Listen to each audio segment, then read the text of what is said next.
All right, so love for men and women.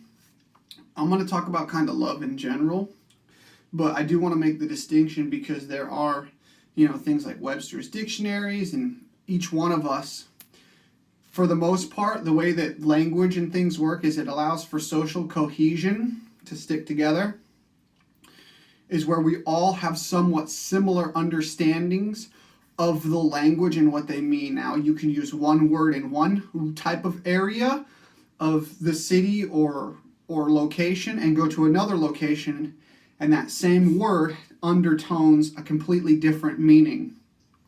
So when I use the word love, I also want to use it in the context of the perspective for men, and then I will attempt the perspective of love for women.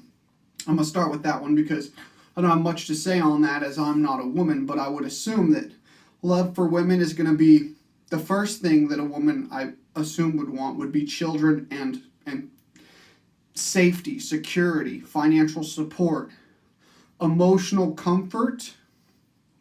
Now, if a woman thinks that she can get emotional comfort from a man, that's the improper gender, because men who are too in touch with their emotions and indulge in their pleasures and feelings, for a man, it is destructive. You get school shooters, you get completely rogue psychopaths and weak men. So it's illogical and not practical for a woman to expect a man to be indulging in her feelings. Rather, he might sit there stoically and just listen quietly, and that's about the extent of the support that you would want from a rock or a stone, right? So something that is unmoving isn't going to be influenced or talking much.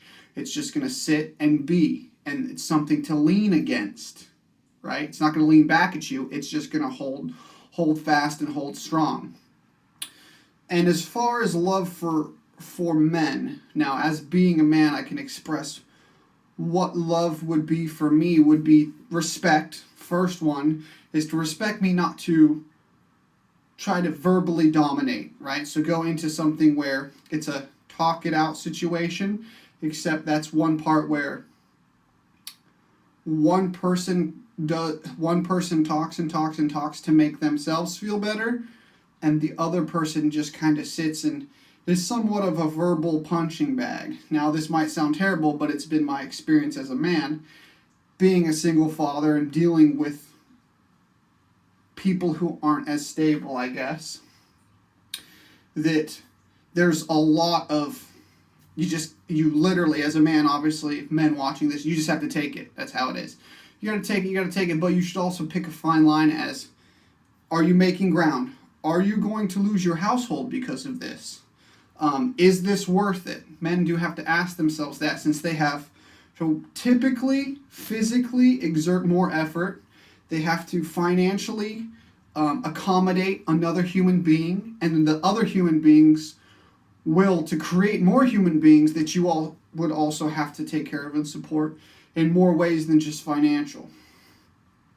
So love for men, primarily, if you look at a brotherhood, it's respect. Seeing another man in his struggling alongside of you, the respect for him is love. And to do anything that counters that is going to be breaking kind of that number one principle that men, amongst men, value the most. So it's very important to just look at somebody else, not assume that they value what you yourself value. Just like with this, what I'm speaking about might make absolutely no and total sense, but don't get it twisted, because that's what I value and how I currently am due to see things. All right, and so when you disrespect another person, just like when a country disrespects another country, there's a higher risk for conflict. Okay, nobody wants it. One side might front like they want it, but keep in mind that nobody wants it, except,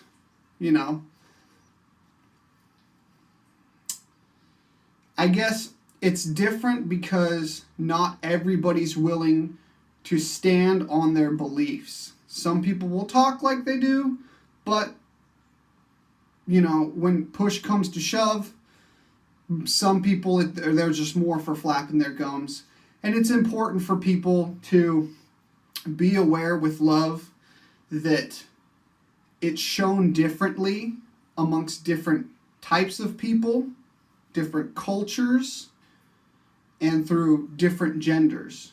So even though we all know the word and how to spell it, none of us actually understands completely the perspective of the person we're talking to about love. Okay?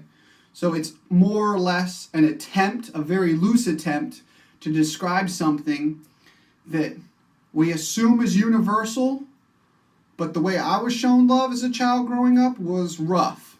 So the way my show of love, you might not like it. Okay? It might be completely different and foreign to you. Keep in mind when you're talking to people and when other people are talking to you, none of us have had the same life experience. All right? Peace.